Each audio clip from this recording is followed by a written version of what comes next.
Hoy es un domingo especial, muy especial, pero ahora es triple, porque yo no había visto esa criaturita que está allí. Ponte de pie, Patricia, para que me la vean. Mírate para que la vean atrás. La prima hermana de Ana Lucía. ¿Cuánto pesaba cuando nació? ¿Cuánto? 877 gramos. Era así. Y mírenla ahí. La bauticé en la incubadora. Cuando estaba un poquito más grande, ¿no? Es el milagro de la vida. Y la vimos completarse. En la incubadora 4 meses. Casi 4 meses. Casi 5 meses. La vimos completar ese cuerpecito. Esa es la mamá, y esa es la abuela, y la tía, la prima, y todos los parientes. Y la prima atrás. ¡Wow! Viene lo que he visto en los videos. Yo no lo había visto en persona todavía, hasta ahora. La gente lo había visto en videos porque tiene la mirada que lo mira todo. Increíble. Genes venezolanos con genes bien gringos que se cruzaron. Y ahí la chiquita nació, bellísima. Bueno, gente, hoy es un texto que proclamamos en el Evangelio hermosísimo. Es un texto que yo lo estuve leyendo y mirando y dije, es curioso, a mí me parece que en este texto del Evangelio de Mateo que se acaba de proclamar, hay como 3 movimientos que uno sigue al otro y forman como una unidad. Lo rompí en 3 partes, el texto, esos 3 movimientos. El texto primero nos dice que Jesús tiene una realidad delante de sus ojos. Jesús mira la realidad. Y el texto, como dije, la describe como ovejas sin pastor. Eso es una imagen que a nosotros nos suena, ovejas sin pastor, pero ni somos pastores ni nadie en Miami tiene ovejas. Pero en el mundo que Jesús le está predicando, sí era el mundo de ovejas y pastores, pescadores, cultivadores de trigo, de cebadas, y Jesús habla siempre de la pesca, del cultivo y de las ovejas. Las Escrituras usan la imagen del rebaño de ovejas como imagen del pueblo de Israel y Dios como el pastor de esas ovejas. Jesús en el Evangelio de Juan se va a apropiar de ese nombre, ese título, y se va a describir como el buen pastor que cuida a sus ovejas. Las ovejas lo conocen por nombre, Él conoce a las ovejas una por una. Las ovejas solamente siguen la voz del pastor, no siguen la voz de más nadie. Han cultivado tiempo, noches, días, años de cercanía, la oveja y el pastor. Por lo tanto, un rebaño de ovejas sin pastor era un rebaño de animalitos asustados, confundidos, desprotegidos, vulnerables, con miedo al lobo. El pastor auténtico, dice él, que da la vida por su oveja defendiéndola de los lobos. Habla de la imagen de las ovejas sin pastor. Son ovejas sin refugio, preocupadas quién los va a llevar al agua, quién las va a llevar a un prado de hierbas frescas. Por lo tanto, es una imagen muy fuerte para la audiencia de Jesús decir que la gente y la multitud que estaba delante de Jesús era como ovejas sin pastor. Jesús, al ver aquella multitud de gente asustada, hambrienta, desprotegida, dice San Mateo que su vientre se estrechó y sintió el dolor de aquella gente y se conmovió profundamente al punto de tener una reacción física ante lo que veía. Jesús se siente sobrecogido por lo que está viendo y se da cuenta que necesita ayuda. No permanece desconectado, no permanece indiferente, siente el sufrimiento, pero tiene que hacer algo. Y se da cuenta que necesita llamar a otros que lo ayuden con aquellas multitudes de gente tan rota que seguían a Jesús de Nazaret. El segundo movimiento es el que nombra a 12 de sus discípulos para que lo ayuden en ese ministerio, y les dice: los envío a que expulsen demonios, a que expulsen el mal, a que lo confronten al mal, que denuncien al mal y que sanen enfermedades. Inmediatamente el texto, después de decir 12 discípulos, nos da su nombre y sigue el tercer movimiento, que es el envío. Pero curiosamente Mateo va a cambiar ya el título, ya no los va a llamar discípulos, los va a llamar apóstoles. Y dice: los envía en una misión. Al principio, la misión de Jesús de Nazaret, sobre todo en el Evangelio de San Mateo, es una misión muy estrecha y muy limitada, solamente para su pueblo judío, al pueblo de Israel. Y por eso le dice: no vayan a los samaritanos, no vayan a los paganos, atiendan a las ovejas de Israel. Jesús va a entender más adelante que la misión que le pide el Padre es una misión universal y que acoge a todo ser humano de buena voluntad que busca a Dios. Cuando dice Mateo que envía a los 12 apóstoles, repite otra vez las instrucciones. Curiosamente, repite la de expulsar demonios, curar enfermos, y añade 2 más que no aparecen la primera vez. Resuciten a los muertos y sanen a los leprosos. En otras palabras, incluyan a los que nadie quiere sanar, incluyan aquella parte de la población que era totalmente excluida por su enfermedad, no acogida en las comunidades, expulsados de las familias, reciban también y sanen a esos. Y devuelvan la vida a aquellos que se sienten muertos, que han perdido el sentido de la vida y la razón por la que vivir. Denle vida también a esa gente. Y terminan con una petición muy hermosa: todo esto que yo les doy, se los doy gratis. Denlo ustedes también gratis. Denlo con generosidad, denlo con entrega, porque esto que yo les doy es gracia. Es un don, y ese don lo tienen que compartir con aquellos que crucen su camino.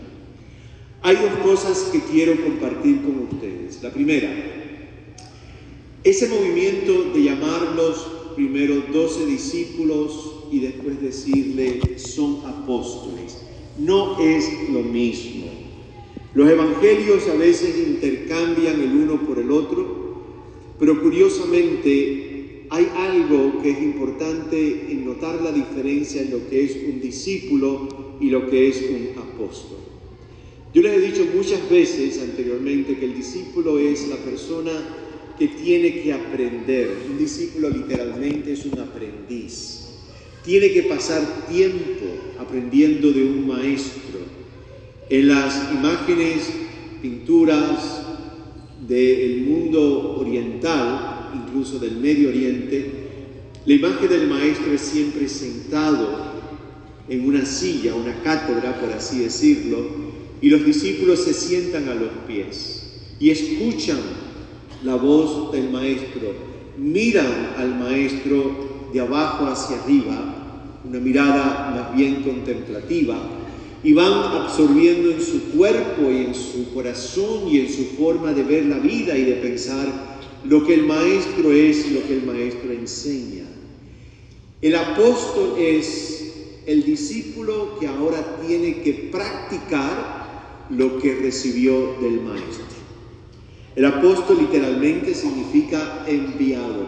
Por eso quiero aprender griego de un buen maestro. Sabe mucho griego, lo que se puso nervioso porque lo agarré de sorpresa. El otro día le dije, el regalo que me voy a dar cuando me retire es que quiero aprender griego bíblico para poder leer el texto en el original. Así que tienes tremendo trabajo porque el maestro es muy bueno, pero el discípulo es muy burro. Créanme. Pues el apóstol es un discípulo que ya está maduro básicamente, y el maestro le dice como que vuela ahora y proclama lo que tú has aprendido de mí. Si el apóstol no es primero discípulo, va a ser muy mal apóstol, porque no tiene nada que decir. hablará simplemente de él o de ella mismo, pero no tendrá nada que compartir porque no ha pasado tiempo aprendiendo del Maestro. Segundo, los nombres. El Evangelio de Mateo hoy nos da el nombre de los 12 discípulos apóstoles. Cuando escuchamos esos nombres de los 12 apóstoles pensamos en grande. ¡Wow! Santos, mártires, entregados. Uno va sobre todo a Roma, la Roma cristiana copia el estilo arquitectónico o escultor de la Roma imperial. Todo es grande, en Roma todo es grande, allí nada es pequeñito, todo es en grande. Las estatuas que hay de San Pedro y Pablo frente a la Basílica de San Pedro están en unos pedestales altísimos, la estatua es allá altísima. Los apóstoles, discípulos del Evangelio de hoy, no son así. Son hombres sencillísimos todavía, son pescadores, son gente que tenían poca formación, digamos, religiosa, teológica mucho menos. Eran gente que trabajaban día y noche con sus manos, son muy crudos todavía. El Evangelio de Marcos, sobre todo, los presenta como hombres extremadamente torpes, compitiendo entre ellos a bien quién se sienta a la derecha, quién a la izquierda, peleando entre ellos, y sabemos que los 4 evangelistas al final de la vida de Jesús los presentan en muy malas luces también, porque todos salieron corriendo. Entonces tú dices, ¿por qué Jesús de Nazaret va a llamar a 12 discípulos apóstoles que son así? Yo pienso que Jesús se dio cuenta que entre tantos discípulos que tenían, estos 12 tenían algo quizás un poco más real. Eran auténticos, porque los evangelios no nos presenta apóstoles idealizados, nos presenta hombres auténticos, que Jesús vio en ellos un diamante que tenían que pulir.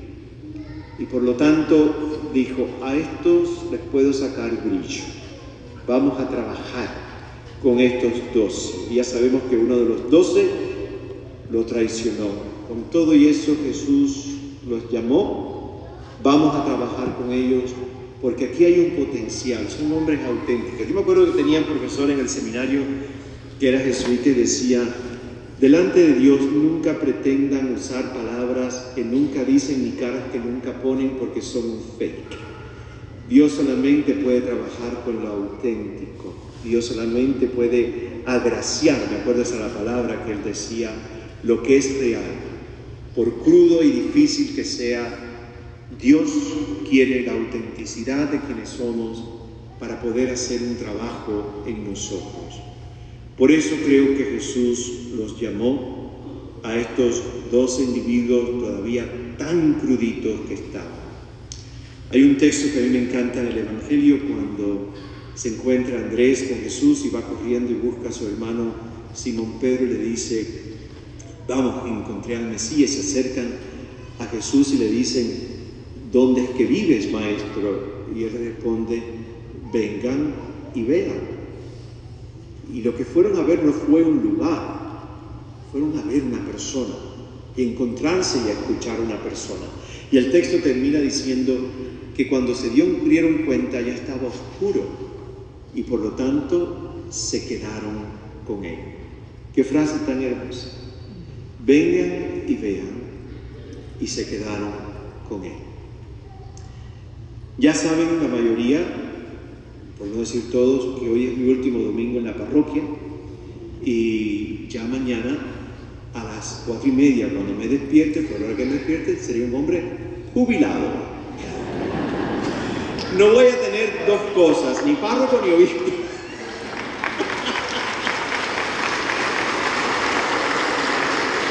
No voy a tener jefe. ¿Dónde está mi amiga? ¿Tu hermana dónde está? Ella, la de anaranjado. Ella estuvo casada con un diácono que ya descansa en paz. Y hace como un mes dijiste algo, a mí no se me olvida. Me dijiste, yo sé por qué usted se retira. Digo, a ver. Me digo, ¿por qué no quiere tener más jefes? ¿Te acuerdas? Bueno, me retiro no solamente para no tener más jefes, me retiro para poder hacer cosas que quiero hacer y que si sigo activo en una parroquia no puedo hacer. Y ya dentro de 10 años yo voy a cumplir 70. Entonces, si, 80. Me quité 10 años.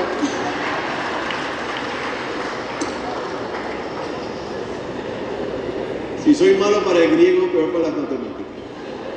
Dentro de 10 años serán 80, como quien dice. Entonces hay que hacer las cosas que uno quiere hacer. Nunca se me olvida mi primer funeral aquí. Fuimos al cementerio y el hijo de la persona que murió me dijo, ¿puedo decir unas palabras? Digo, sí, muchacho, en el cementerio. Me dice, mi mamá siempre nos dijo que lo que quieras hacer, hazlo ahora, porque llegará el día en que querrás y no podrás. Y se me quedó en la mente. Pues, ¿qué quiero hacer? Bueno, quiero hacer varias cosas. Quiero estudiar griego, quiero hacer la ruta franciscana, llevar grupos, hacer la experiencia de la ruta franciscana en el Valle de Rieti, en Italia.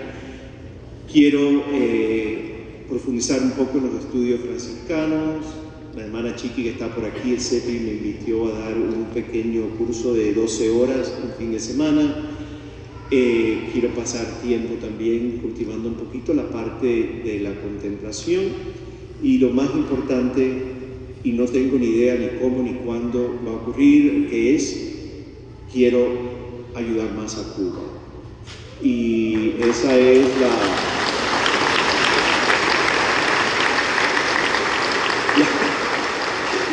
y aquí el maestro en griego y la hermana Chiqui Claretiana me van a tener que ayudar en ese discernimiento un poco, pero hay una inquietud interior fuerte de hacer algo más por Cuba, y eso viene a raíz de la muerte de mi mamá hace 2 años.